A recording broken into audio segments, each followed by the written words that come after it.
Ladies and gentlemen, good day and welcome to Yatharth Hospital's Q3 FY26 earnings conference call hosted by Nuvama Wealth Management Limited. As a reminder, all participant lines will be in the listen-only mode, and there will be an opportunity for you to ask questions after the presentation concludes. Should you need assistance during this conference call, you can signal an operator by pressing star, then zero on your touch-tone phone. Please note that this conference is being recorded. I now hand the conference over to Mr. Shrikant Akolkar from Nuvama Wealth Management Limited. Thank you, and over to you, sir. Hi, good day, everyone, and thank you, Bhumi. On behalf of Nuvama Wealth Management, we welcome you all to the Q3 and 9-month FY26 earnings conference call of Yatharth Hospital and Trauma Care Services Limited. From the management side, we have with us today Mr. Yatharth, Full-Time Director, Mr. Amit Kumar Singh, Group Chief Executive Officer, Mr. Nitin Gupta, President, Finance and Group Chief Operating Officer, Mr. Pankaj Prabhakar, Group Chief Financial Officer, Mr. Ashutosh Kumar Jha, Group Chief Strategy M&A and Investor Relations, and Mr. Sonu Goel, Group Financial Controller. I now hand over the conference call to Mr. Yatharth for his opening remarks. Thank you. Over to Yatharth. Good afternoon and welcome to Yatharth Hospitals and Trauma Care Services Limited's earnings conference call for the quarter ended December 31, 2025. Our earnings presentation is available on the stock exchange and on our website. We hope you have had the opportunity to review it. Quarter 3 FY26 marked yet another quarter of industry-leading performance for Yatharth Hospitals with a robust 46% YOY revenue growth trajectory, delivering our highest ever quarterly revenue and profitability. A standout highlight this quarter has been the rapid scale-up of our newly operational New Delhi and Faridabad Sector 20 hospitals. In the first full quarter of operations, these hospitals generated rupees 279 million in revenue, contributing 9% to group's revenues. Faridabad Sector 20 has already reached a monthly revenue run rate of rupees 7 to 8 crores within just 3 months of launch, while New Delhi is delivering close to rupees 5 crores of monthly revenue run rate. Both these hospitals derived 100% of their revenues from cash and TPA, that is private insurances, reflecting our focus towards payer mix from day one of operations. On the operating metrics, they demonstrated strong initial ARPOB performance also, with New Delhi at approx rupees 40,000 and Faridabad Sector 20 at rupees 36,000. These levers are higher than group average, underscoring the quality of case mix and the clinical offerings from day one on our new hospitals. With the addition of Faridabad Sector 20, alongside our earlier started Greater Faridabad Hospital that commenced operations last fiscal, Yatharth has now emerged as the most preferred healthcare chain in the Faridabad region. This has been achieved through strategic investments in star clinicians, high-end and complex super specialties, and state-of-the-art technology, including robotics-enabled care from the inception. Our Greater Faridabad facility, which achieved break-even in Q1 FY26, continues to contribute meaningfully, not only to revenue, but also to profitability, with its EBITDA margin now approaching the group average. These outcomes reinforce the strong target identification, integration, and scale-up of capabilities, as well as our focus on achieving profitability in new facilities within short time frames. Moving to a recent expansion, the Agra Hospital has now been fully integrated into the Yatharth network, February 1, 2026. The hospital is already a fully operational facility with strong visibility in its micro market, and we are confident that it will contribute meaningfully to revenue and EBITDA from this quarter. Moving on, clinical excellence remains at the core of our value proposition. During the quarter, our teams delivered several advanced and complex interventions, including a successful management of pan-brachial plexus injury using high-precision intercostal to musculocutaneous nerve transfer to restore key motor functions. In another treatment of a rare congenital urological condition, left uretricle with duplex collection system complicated by uretic stones and severe hydronephrosis through advanced minimal invasive endourological surgery was performed. We also completed a 13 peroneal endoscopic myotomy POEM procedure in 2 months, demonstrating our leadership in scar-free endoscopic therapy across the region.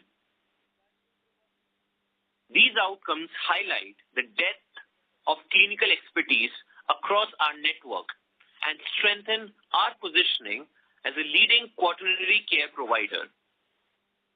Some of our key clinicians were also recognized with marquee national awards this quarter, further strengthening our clinical reputation. With the Jewar Airport expected to begin operations soon, we have accelerated our medical value travel initiatives and continue to gain traction. During the quarter, we expanded international outreach through OPD operations in Mauritius, Nigeria, and Turkmenistan. We also hosted delegation visits and hospital tours from Afghanistan, Uzbekistan, Tajikistan, and strengthening our diplomatic and healthcare partnerships through this. We further conducted partner engagement events with stakeholders across Africa and Iraq. Looking ahead, our focus will remain on accelerating the ramp-up of new facilities like New Delhi, Faridabad Sector 20, and Agra hospitals, while continuing to drive operational efficiencies across the network. We are already seeing encouraging signs from the recent CGHS price revision, benefiting both our top line and bottom line. And we further remain confident and committed to clinical excellence, disciplined execution, and strong governance, and are confident in our ability to deliver sustained value to all our stakeholders. Quarter 3 has been an exceptional performance by the company, and we further expect, due to the integration of the new hospitals in our network, that Quarter 4 would even be better than the Quarter 3 numbers. With that, I would now like to hand over the call to Mr. Pankaj Prabhakar for a detailed financial update. Good afternoon, everyone. I am pleased to say that Yatharth Hospital has delivered a stellar performance this quarter. During Quarter 3 FY26, we achieved a revenue of Rs 3,205 million, reflecting a strong growth of 46% year-over-year and 15% growth quarter-over-quarter. This strong growth was driven by our existing hospitals, which sustained a robust growth trajectory of 33% year-over-year, as well as our newly operational hospital, which contributed to Rs 279 million in revenue, 9% to group's revenue, in their first full quarter of operations. Occupancy across our hospital network stood healthy at 67% during Quarter 3, with our key hospitals, Noida operating at 91%, Greater Noida at 74%, Noida Extension at 61%, and Jhansi Orchha at 72% during the quarter.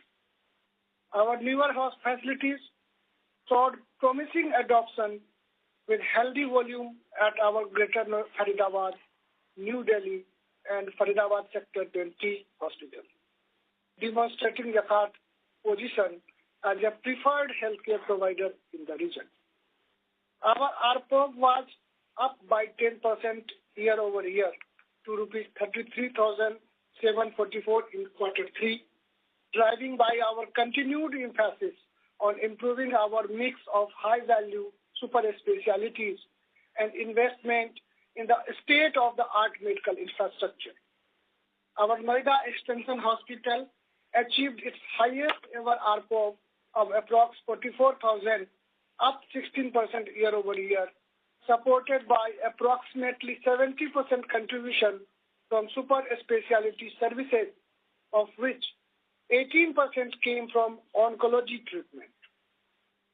Even in initial days of their operation, our New Delhi hospital achieved an ARPOB of approx rupees 40,000, while Faridabad Sector 20 achieved an ARPOB of rupees 36,000, which are higher than the group average.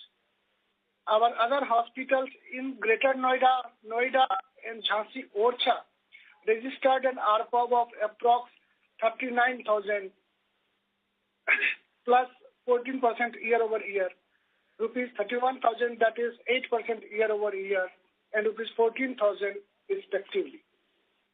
On the profitability front, we have achieved our highest ever EBITDA at rupees 742 million, up by 35% year-over-year.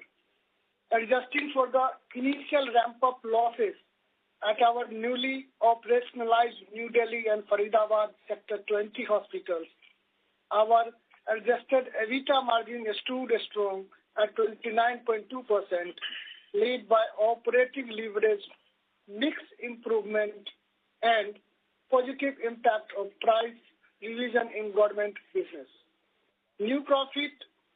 Net profit after tax stood at rupees 431 million, up by 41% year-over-year, while adjusted PAT up by 80% year-over-year.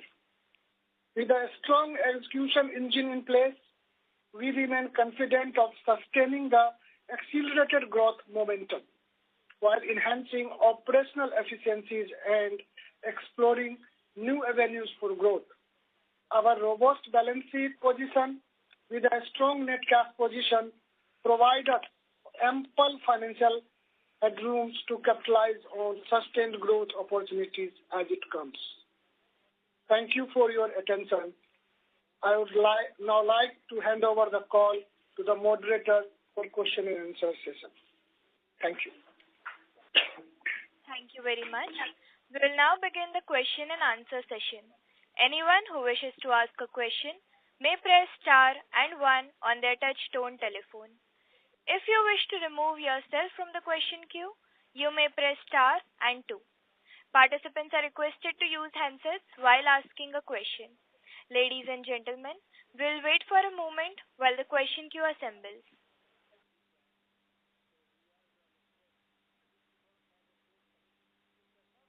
Our first question comes from the line of Priyanshu Jain from Infinity. Please go ahead. Hello, am I audible? Yes, please go ahead.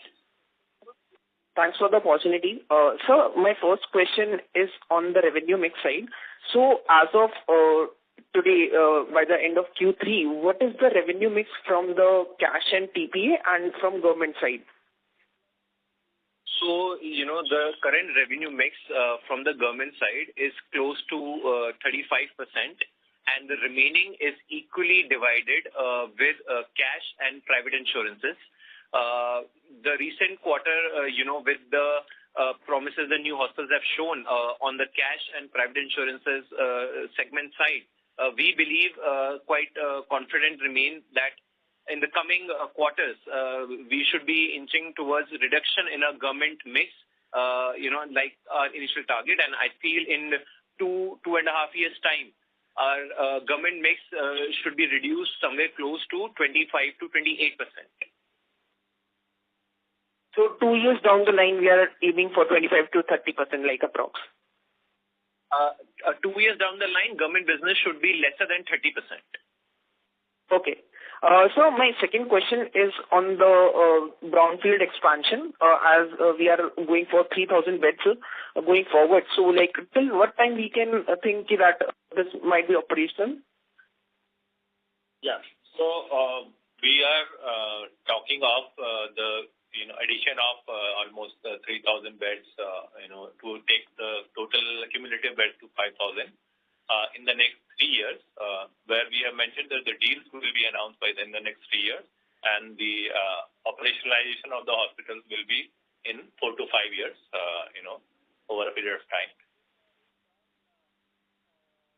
Okay. And so, are we, as of today, what's the net cash on the balance sheet, if we are aiming for any acquisition going forward? So, and are we current cash and bank position as on 31st December at a console level is coming close to 200 CR. Okay, and we are aiming for any acquisition as of today, because we have acquired many hospitals in last few years. So are we still looking for it? See, acquisitions will definitely happen over the course of coming years. So we do have a good, strong cash position, as well as, we can always take certain debt. However, Intel accuracy is also quite strong. So I think using all these three mixes, we are well in position to fund our capex for the next, good 3 years. Okay, so just last two questions. What is the right now capex per bed, as of today, if we go for it? So as of today, capex per bed should be around 60 lakhs per bed, because there were a lot of hospitals that we started 10 years ago, where the construction as well as the land prices were quite cheap that time, and slowly we had upgraded to medical equipments. But if you look at our newer hospitals, that is the Delhi, the Faridabad, both the Faridabad hospitals, there the capex per bed is much higher. I think there the capex per bed would be in the tune of upwards of 80 to 90,000 capex per bed, 80 lakhs per bed. So that's the current capex per bed plan. Okay. So last question is on this. I just wanted to know that there is a recent incident where one of the relatives have go for a knee replacement surgery, and suppose it's take an example, it's around 2 lakh rupees in cash. Is it possible that an insurance, while hospitals do practices these kind of activities where if in cash segment, if they deal, they go for 2 lakh, but if the patient is having an insurance policy, they make it to up to 2.5 lakhs or 3 lakhs. No, it's absolutely not. I mean, that's this pricing already fixed. So if the cash is, let's say, 2 lakh rupees, in fact, for the insurance, it will be a lesser, effectively to us. I mean, what is the landing price to us? Because that agreement is signed, rates are already, freezed. So you can't make a change. And this is not a manual that's, if I wish, I can change it. So that's not the practice. Always the cash will be the higher this thing, then will be some insurance, and then the government business. This is the practice. Okay. Thank you, sir. That's all from my side. All the best. Thank you. Our next question comes from the line of Surya Narayan Nayak from Sunidhi Securities. Please go ahead. Hello. Good afternoon, sir. I hope I am audible. So, a couple of questions. One is that if you can throw some light on or give the numbers regarding the newer hospitals, census beds and the ramp-up strategy going forward for FY27. And regarding the Agra unit also same, if you can give the ARPO currently we are enjoying, and what is the status of census beds there, and what is the plan in FY27? So basically, as of now, we have a capacity of around 2,550 beds, including the Agra of 250 beds. In totality, we have a plan to go around 5,000 to 6,000 beds, as we just told in the earlier question as well. So in the ramp-up stage, we may come to around an additional 3,000 beds in the coming 3 to 4 years down the line. And on the occupancy front, we are at 67% on the blended numbers. And the ARPOB no, sir,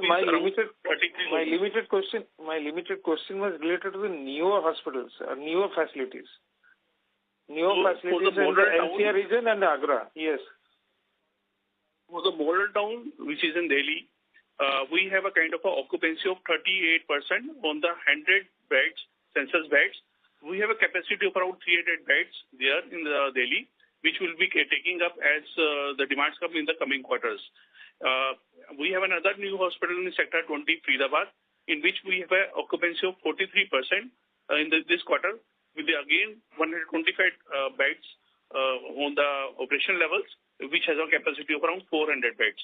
Agra, we have just started in the month of February. We have started it out, having current operational beds of around 150, which we will going to expand to around 250 beds in the coming quarters. Newer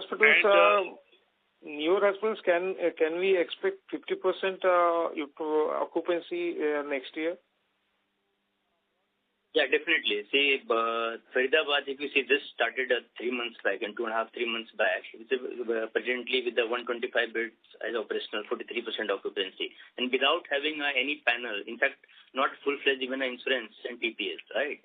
So definitely that is very promising. These numbers as of now. Even the same goes for Delhi as well.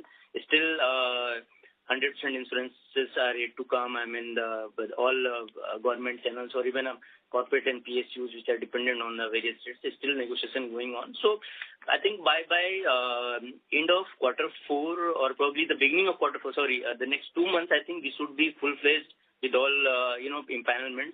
Then we expect that's more than 50% occupancy in the coming quarters. Coming to the Agra, which we started just 1st of February, current ARPOB, because that's running hospital, it's presently at around 26,000 kind of ARPOB. By having us over there with the, starting with the super specialties and others, we believe that we can easily take it up by next quarter. I think anything between 32,000 kind of ARPOB. Okay. So, and regarding the Agra unit compared to the other facilities, with our understanding is that the acquisition cost is a little bit higher side. So, how do you plan to make it at par with the other NCR region facilities? What is the case mix and all? Yeah. So see, Agra Hospital, it is one of the, and I would say the best infrastructure hospital within not just Agra, but even up till a radius of 100 kilometer in that whole region. It's a fully super specialty hospital. It has all the machines, including MRI, cath lab, and there's also space available for further expansion. It's a full NABH hospital. There were multiple ways why we felt the value is right.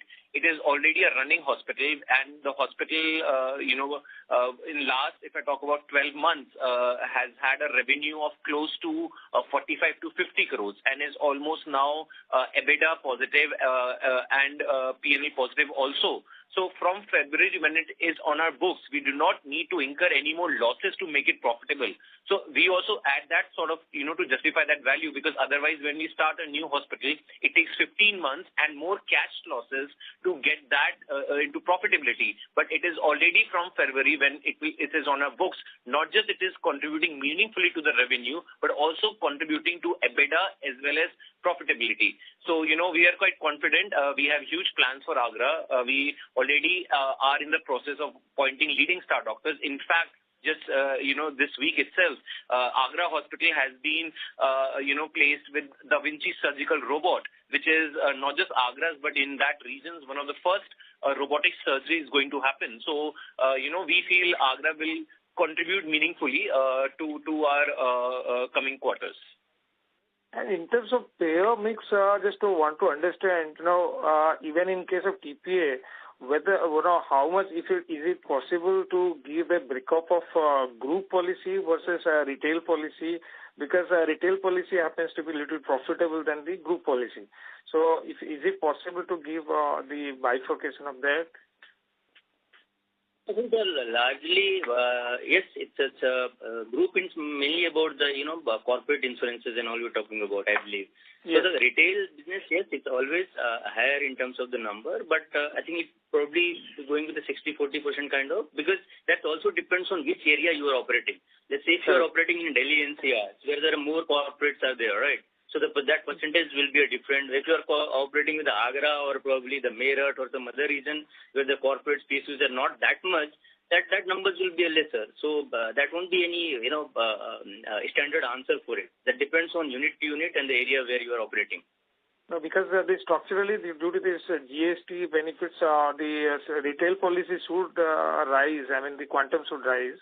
That is my understanding, and structurally it is positive. And thirdly, oncology, I saw that our quantum of percentage is remaining same. So, is there any facility constraint in our offerings, or is there any scope of increase going ahead?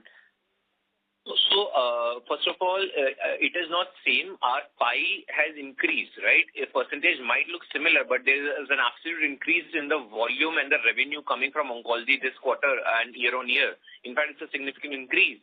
Also, it is to be noted that in the upcoming Faridabad and New Delhi hospitals, we will also be offering full scale of oncology service, which still have not started in this quarter. So going forward in these two hospitals are new hospital, because oncology, takes 5-6 months to start, setting machines and complete, bone marrow transplants and other high-end cancer surgery.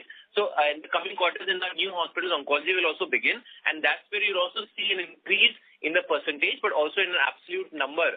Oncology, if I talk about, has significantly increased. In fact, if we compare, year on year, oncology has, increased from 63 crores to almost 85 crores, which is a significant jump.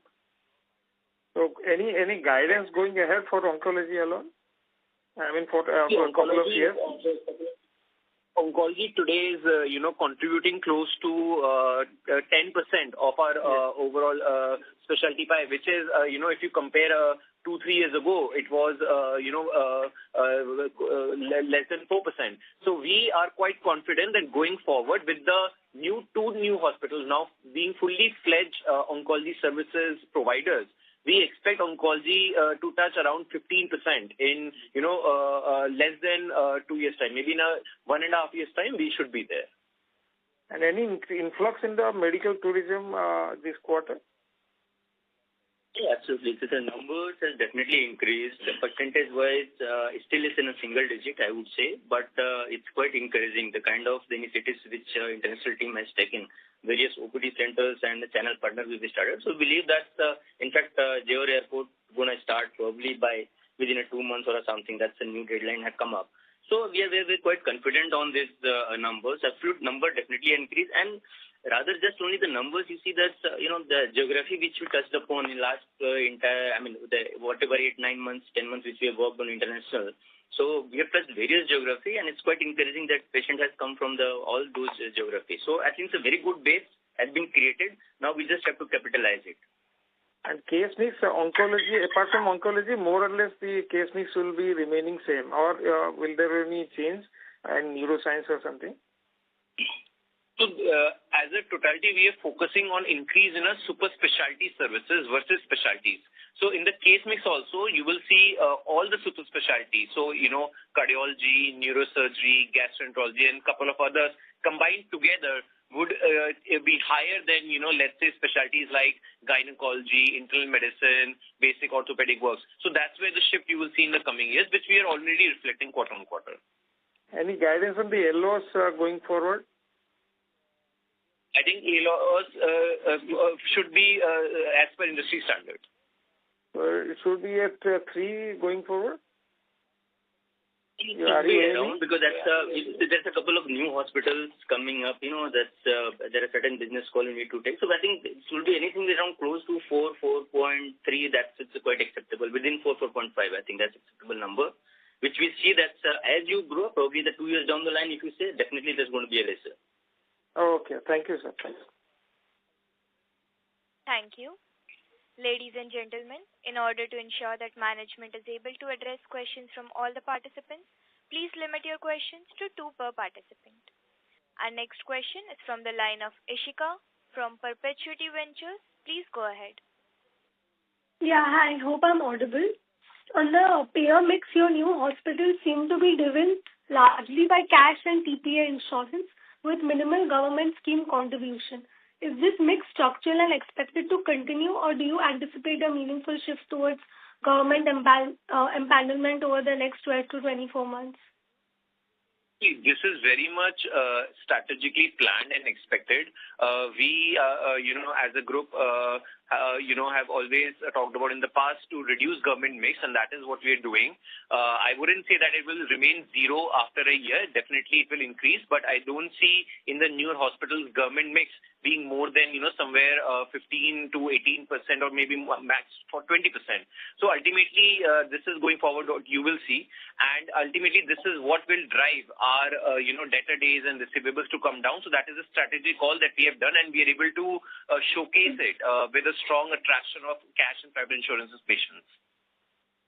Okay, understood. That was helpful. And could you just please repeat your hospital-wise occupancy and ARPOB for Q3 FY26 for all your operating units? Yeah, so the total occupancy is 67% on the blended basis. The Greater Noida Hospital, we have an occupancy of 74%. Noida, we have 91%. Noida Extension, we have 61%. Jhansi Orchha, we have 72%. Greater Faridabad, we have 60%. Model Town, we have 38%. And New Hospital Faridabad, we have 43%. And in totality, we have ARPOB of 33,744, out of which we have nearly around 39,000 of Greater Noida, 32,000 nearly we have Noida. Noida Extension, we have 44,000 nearly. Jhansi Orchha, we have nearly around 14,000. Greater Faridabad, we have nearly around 35,000. Model Town, we have nearly around 40,000. And Faridabad, new one, we have 36,000 nearly. Okay, thank you. That was very helpful. Can I just squeeze in one last question? You had brownfield beds coming in for Greater Noida and Noida Extension. What is the current status? 1.5 years from now, I think we should be close to commissioning them. Okay, thank you. Thank you so much. Thank you. Our next question is from the line of Shreya Chatterjee from Ageless Capital. Please go ahead. Hello, sir. Thank you for taking my question. My question was more about if you could give an EBITDA level breakdown for all the hospitals, and where do you see your EBITDA ramp up in the next 2 to 3 years? Would it be around 29-30%, or would it continue in the range of 24-25%? See, I think unit-wise EBITDA is something, right now it would not be a right estimate, because a lot of new hospitals and old hospitals are starting. So we are always calculating as a consolidated level, and also, we have certain subsidies and certain hospitals are within the parent company. So, in totality, 2-3 hospitals are within the Yatharth holding company, and then there are 2-3 subsidies comprising them. So I can talk about the group level EBITDA. So, even if you look at it with the 2 new hospitals starting, even then, we are almost a bit, in fact, higher than the last quarter 2 EBITDA margins. And without these 2 new hospitals, we would have been somewhere close to 28-29% of EBITDA. So I think the company is very well on track for our targeted EBITDA. We feel in the coming quarters, EBITDA margins at consolidated level will definitely increase.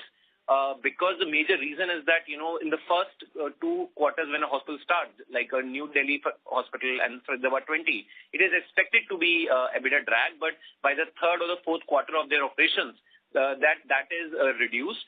Also very positive is the Agra hospital that we have started is not an EBITDA drag at all. So that is also another reason whatever contribution it will have will add to the EBITDA. So we are quite confident in the coming quarters EBITDA margins will increase. And no, we are not targeting, 28-29% EBITDAs even in, let's say, in 2-3 years, because there will constantly be new additions, new hospitals. As we earlier mentioned, we want to be somewhere around 5,000 bed capacity within the next 3.5 years. So that will mean a lot of EBITDA drags from the upcoming hospitals. But at a consolidated level, we feel somewhere around 24-25% EBITDA margin would be a right estimation. Yes, if you remove all the new hospitals that we'll be starting, the EBITDA margins would be somewhere around 3.5% more than the consolidated average. Got it, sir. And also, with your current payer mix, what is the receivable days as of Q3 26? And where do you posit it to go maybe in FY27 to 28? Also on RPOB, right now you have really ramped up well, but maybe in 2 years' time at the console level, where do you see your RPOB going up with the oncology picking up and everything else? So in September 2025, we have reported around 116 receivable days. In December also, we are very, very much close to the same receivable days, and we are very much hopeful to close March 2027 with receivable days less than 110. And what about going forward, like in the next 2 years when your government portion will, CGHS portion will fall down to around 25-28%? What receivable days can we expect to observe in that time? So after 2 years down the line, as we already mentioned, we will reduce our government mix and we will increase our cash and TPA business. And as we already mentioned, both the hospitals, we have started with the cash and TPA business only. After 2 years or 3 years down the line, we will very much close to 80 or 82 days. Got it, sir. And what about the RPOB guidance? It was just an extension. It was just an extension of the question. What about the RPOB guidance in maybe FY27 to 28? If you look at it, that's even a large numbers which you see that year on year we are growing more than 10% of our RPOB. So I think that's you can easily guess over there. And even the current numbers which you see, the kind of node extension, greater node other hospital has grown. So 10% RPOB year on year, I think that's quite easily achievable for us. That's what our guidelines. Okay, so thank you. Thank you for answering all my questions. Thank you. Our next question is from the line of Nirali Shah from Ashika Stock Services. Please go ahead. Hi, congratulations on the great set of numbers. I had a couple of questions. We had expected some margin pressure given the contribution from newly opened hospitals, but like you said, EBITDA margins have broadly remained stable QOQ also. So the question is that what helped offset this drag in this particular quarter? Were there any specific factors that we should not be assuming that will repeat in Q4?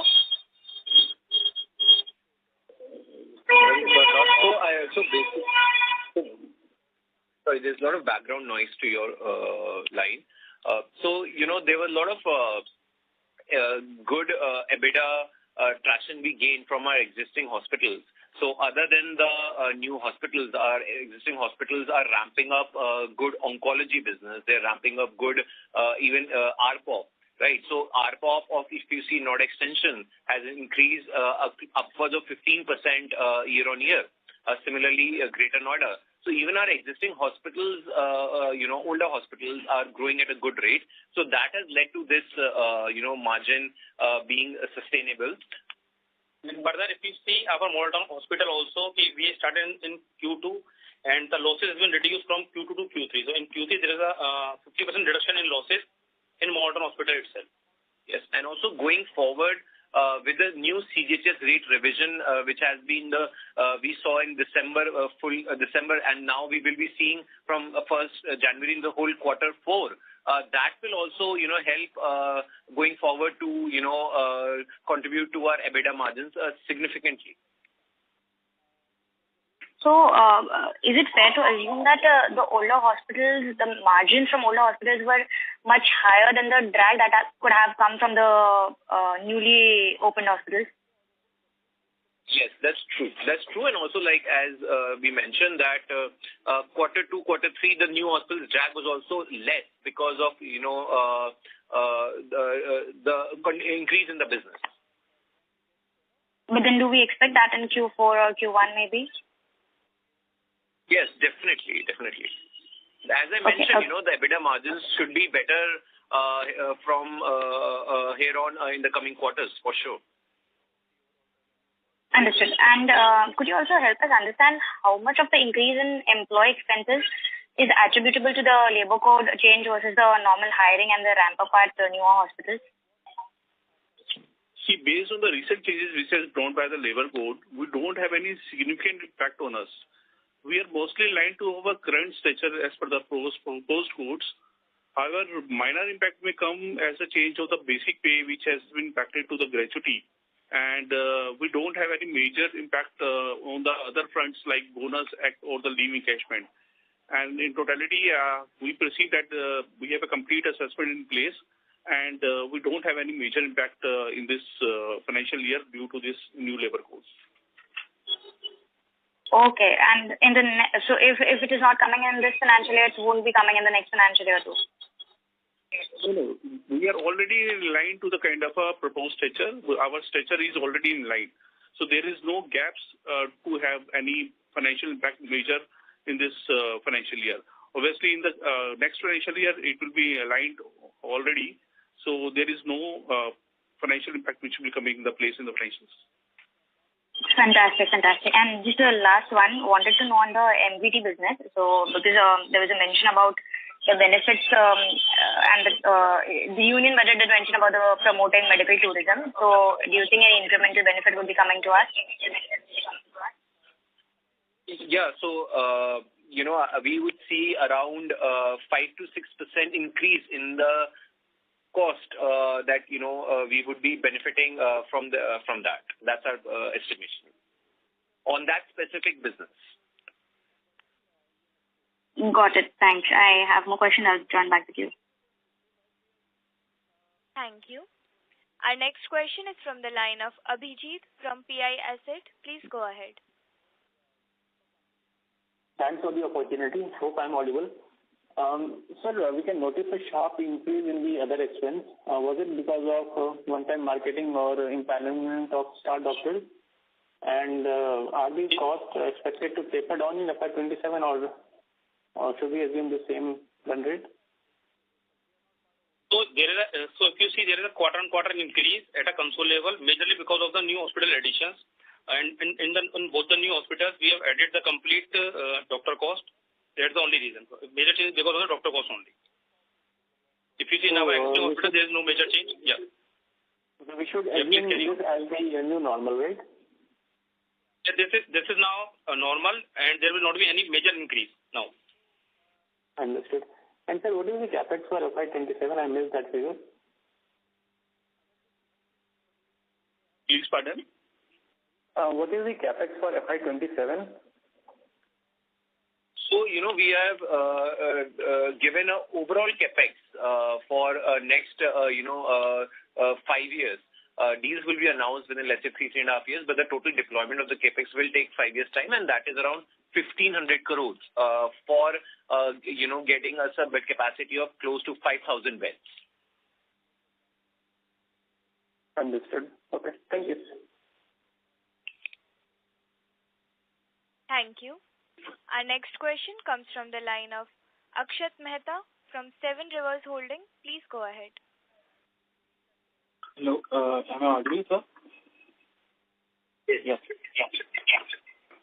Yeah. So the first question that I have, maybe for Yatharth himself, is that if you assume that the overall trade receivable days in the business is 110, then that would, and assuming that 35% of the businesses is from your government and 65% is split evenly between cash and TPA, that would imply that your government business receivable days are north of 245, 250 days. Is that the right way to look at it?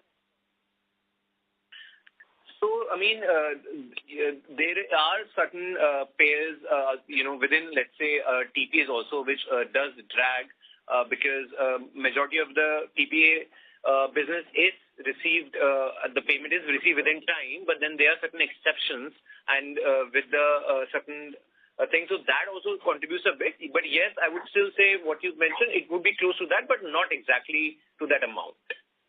It varies payer. Even government also.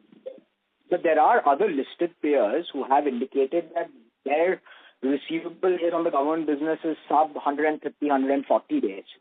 So why is it that we are at closer to 250, and what are we doing to bring that down specifically?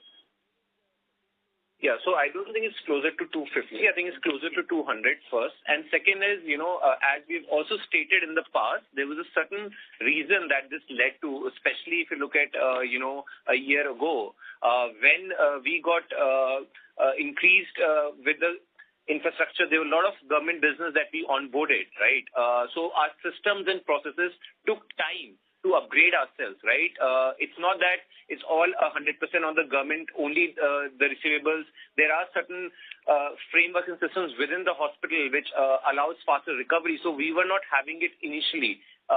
If I talk about in last 1 year, the reason why we have generated close to 60 to 70% OCF per EBITDA is a way where, we've optimized the process.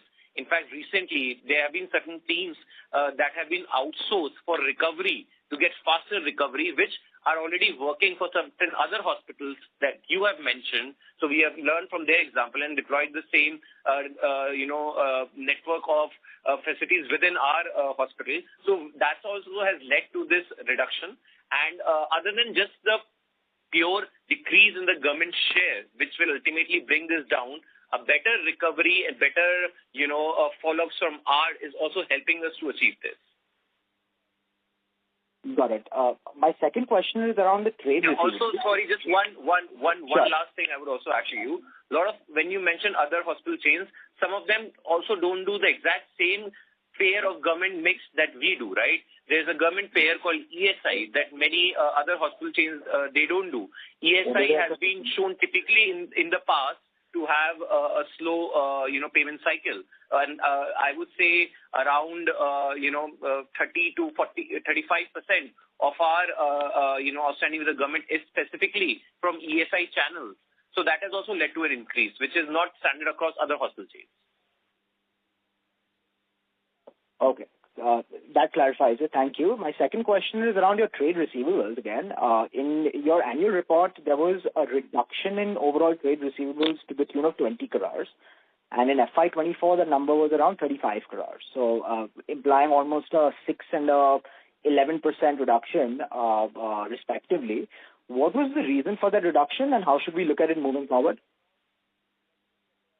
This is on the basis of the collections, as we already mentioned. So from last one or more than 1 year, we are working on the rigorous collections. We have implement all the protocols to have better billing processes, better dispatch processes, and all the recovery processes. No, I'm talking about I'm talking about a write-off in trade receivables. Write-off. So, see, as a prudence policy, we generally have the provision for the doubtful debts. But certainly, very minuscule of the bad debts generally comes. We don't have any bad debts as of now. We generally make the provision as a prudence based on the kind of a principle of the accounting. But based on the trends, we see that our deductions is coming down, and generally our provision is being reversing over the period. So yeah. So basically, what you're mentioning to deduction is basically not a write-off of any debt, but basically it is certain bills which are contested by the payer mix, and then that's what the deduction comes to. Just like let's say any private insurance company, there are certain deductions happening on bill basis. So that was that case. And how should we look at it moving forward? Should we assume a similar percentage in the coming years, quarters as well? So our deduction overall as a group level is reducing from last 2 years. You can see from our reported results also. And the same trend we will follow, but it is not 1 or 2%. Yes, it will be decrease. And finally, we are taking a provision for the non-collected amount also. Got it. Great. That clarifies it. Thank you. And congratulations on a good set of numbers. Thank you. Thank you. Our next question is from the line of Shubham Harne from Purnartha Investment Advisors. Please go ahead. Thanks for the opportunity, sir. What risk do you foresee due to entry of new chain hospitals in Noida region?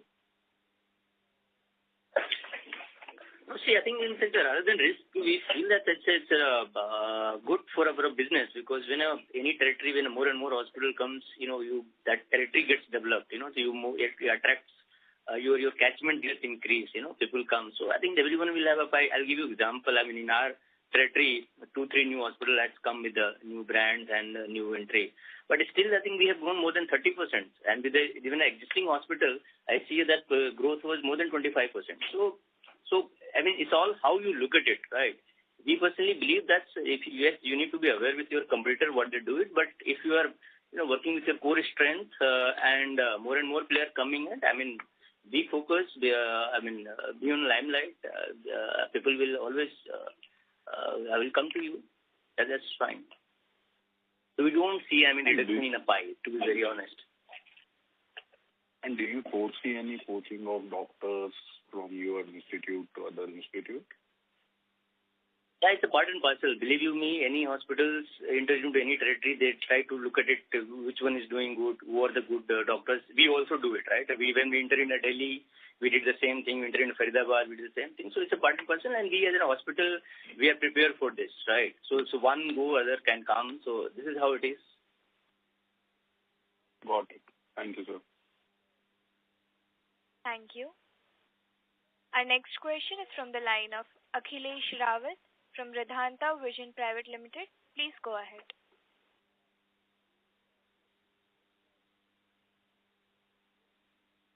Mr. Rawat, your line has been unmuted. Yeah, please go ahead. Hi. So first of all, I would like to congratulate management on good sets of numbers. So I have just one quick question, and all my questions are answered. I just want to understand what is our current receivable days as of now? All group hospitals. So current receivable days as a group, as a console level, is coming around 115 days. And as I already mentioned in the earlier question, this will be reduced and come down between 105 to 110 in the end by March 2027. Yeah. Thank you. That's it from my side. Thank you. Thank you. Our next question is from the line of Anand B. from Kesima Wealth Private Limited. Please go ahead. Hey, congratulations on good set of numbers. I just have two questions. One is the IT issue has been completely resolved right now? Yeah, so all the attachments and the freezing of any asset or everything has been removed, and we are in the final stages. We are expecting very soon that matter to be resolved. So yes, it's going as per plan. But when do you think the matter will be completely resolved? Like, you give it a timeline or so, quarterly or something? These are industry standard. I think sometime, in the coming quarters, definitely it will. Even though the matter which was on the emphasis has already been resolved in the last quarter. So for us, it's more of a formality now which is remaining. Okay. My final question is, can you just repeat the ARPOB numbers for each of the hospitals again? And what are your expectations of the ARPOB, let's say, in FY27 and FY28 for each of the hospitals? So yes, on the blended basis, our ARPOB is 33,744, out of which we can say the Greater Noida having a ARPOB of nearly around 39,000. Noida Hospital, we have a ARPOB of nearly 32,000. Noida Extension, we have a ARPOB of nearly around 44,000. Jhansi Orchha, we have ARPOB of 14,000. Greater Faridabad, we have a hospital have ARPOB of nearly 34,000. Morton, we have a ARPOB of 40,000. And the Faridabad new one, we have a ARPOB of 36,000. Okay, and where do you see the ARPOB? So you can see that the trends we are calling up having a kind of a rise or growth of 10% every year on a year basis. And the same we can expect that we have a growth of around another 10% in the coming period. Got it, but you mentioned for Agra, the ARPOB expectations around 30,000 to 32,000. But for the newer hospitals like Delhi and Faridabad, do you have similar expectations also for FY27, FY28? Yes. The territory we are following in Delhi and the Faridabad is different from the Agra. The Agra, we are believing that it will be ARPOB having a touch around 30,000. The same way, and it's a good ARPOB in terms of the territory of the Tier 2 city. Okay, ARPOB Tier 2 city. Okay, thank you. Thank you. Our next question is from the line of Umakant from Viansh Ventures Private Limited. Please go ahead. Yeah, hi Chief. Congratulations on a good set of numbers.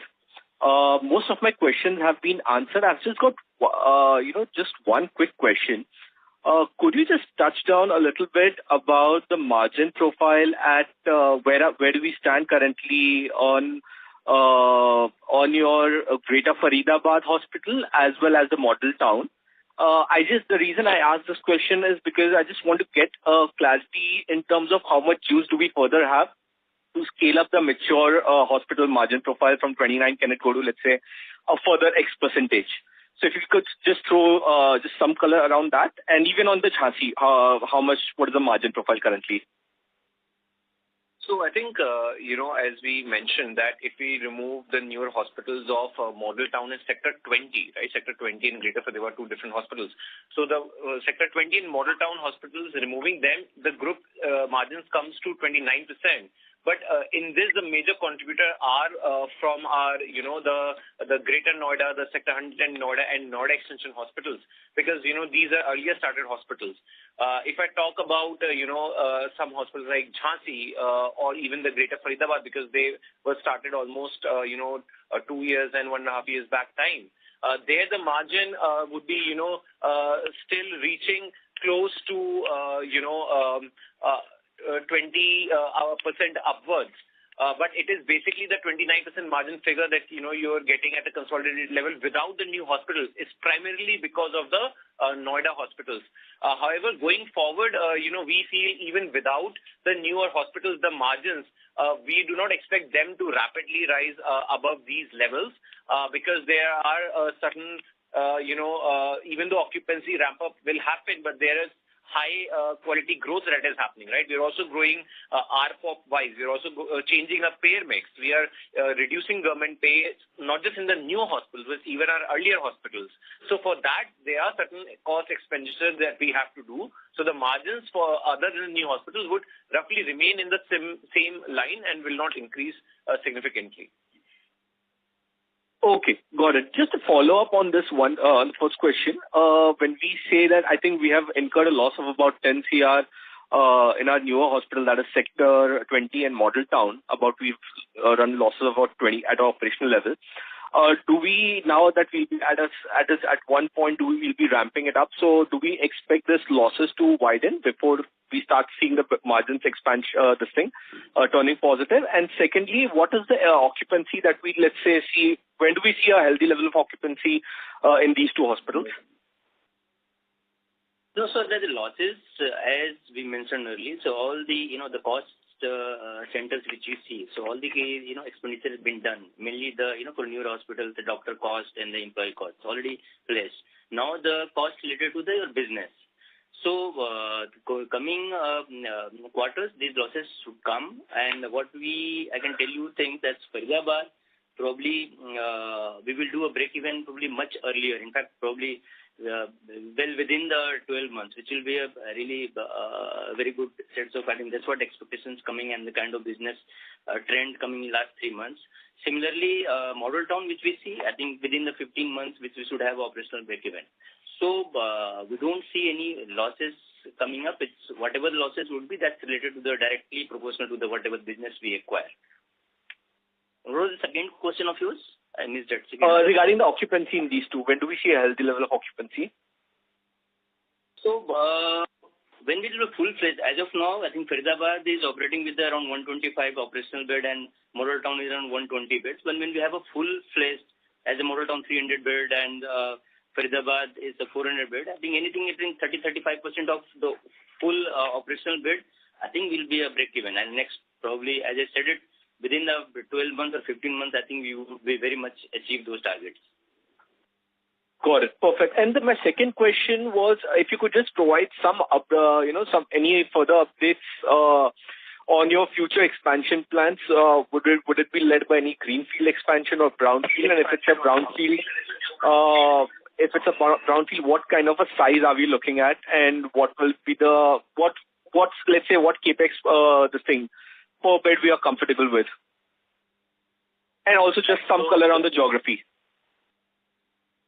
So as we have mentioned, we are targeting to reach to close to 5,000 beds in the next 3 years in terms of announced deals.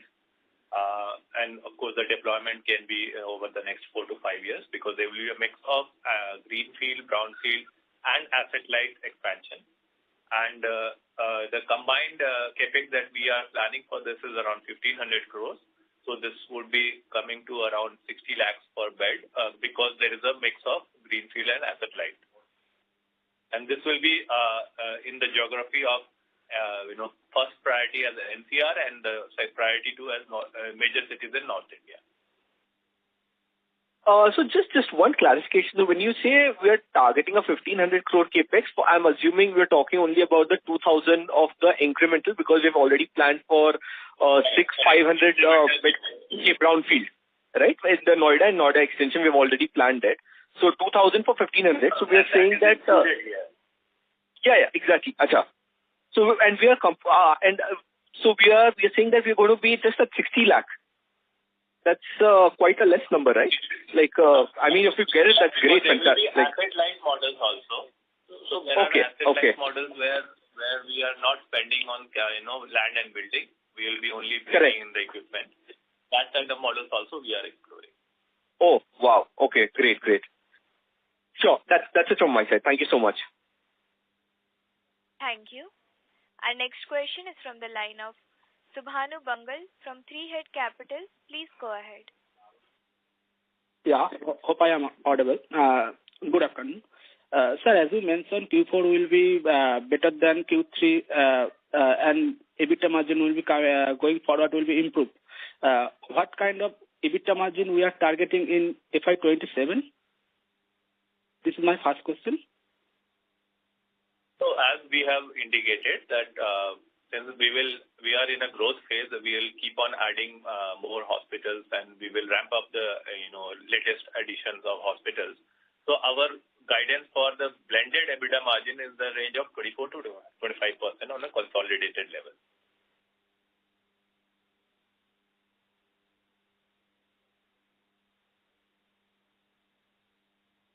Is that clear to you? Just a second, sir. I think the line got disconnected.